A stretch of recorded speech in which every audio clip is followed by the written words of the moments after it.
It's massive, bro. That's a big drop.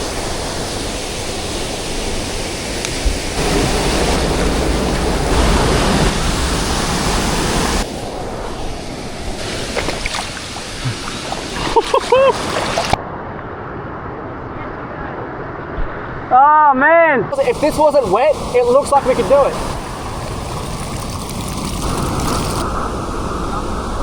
The hydro upstream have decided to release extra water. This water flow is now 3 or 4 times stronger than it was when we got here.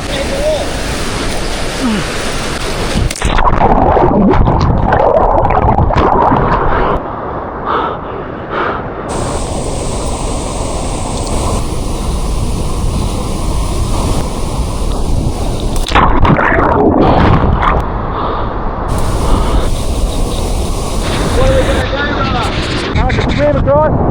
He's gonna have to try and throw it to me without losing it in the water.